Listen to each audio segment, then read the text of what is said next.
ఇప్పుడంతా బయోపిక్ల ట్రెండ్ నడుస్తోంది. స్పోర్ట్స్, పాలిటిక్స్ ప్రముఖుల జీవితాలను తొంగి చూస్తున్న ఫిలిం మేకర్స్ ఫిలిం డెలివరీ చేసి హిట్ కొట్టాలని తెగ ఆరాట పడుతున్నారు.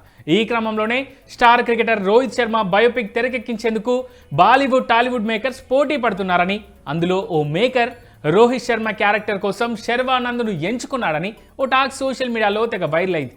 అయితే ఈ వైరల్ న్యూస్ పైనే తాజాగా శర్వా రియాక్ట్ అవ్వడం ఇప్పుడు ఇంట్రెస్టింగ్గా మారింది. శర్వానంద్ హీరోగా నటించిన biker movie trailer launch event రీసెంట్గా జరిగింది.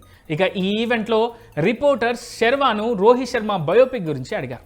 దీంతో శర్వా కూడా కాస్త సానుకూలంగా రియాక్ట్ అయ్యారు. రోహిత్ శర్మ బయోపిక్ గురించి సోషల్ మీడియాలో వస్తున్న వార్తలు తన దృష్టికి కూడా వచ్చాయని చెప్పిన శర్వానంద్ ఆయన జీవితం ఎంతో స్ఫూర్తిదాయకమైందన్నారు. ఒకవేళ ఆ కథ తన దగ్గరకు వస్తే మాత్రం తప్పకుండా నటించడానికి సిద్ధమే అంటూ కుండ బద్దలు కొట్టినట్టుగా చెప్పుకొచ్చాడు. గతంలో రోహిత్ శర్మకు తన లుక్ దగ్గరగా ఉంటుందని చాలా మంది అన్నారని శర్వా గుర్తు చేసుకున్నాడు. అయితే ప్రస్తుతానికి మాత్రం తన దృష్టి అంతా ఏప్రిల్ 3న విడుదల కానున్న బైకర్ సినిమాపైనే ఉందని చెప్పాడు. దీంతో శర్వానంద్ చేసిన ఈ కామెంట్స్ ఇప్పుడు నెట్టింట వైరల్ అవుతున్నాయి.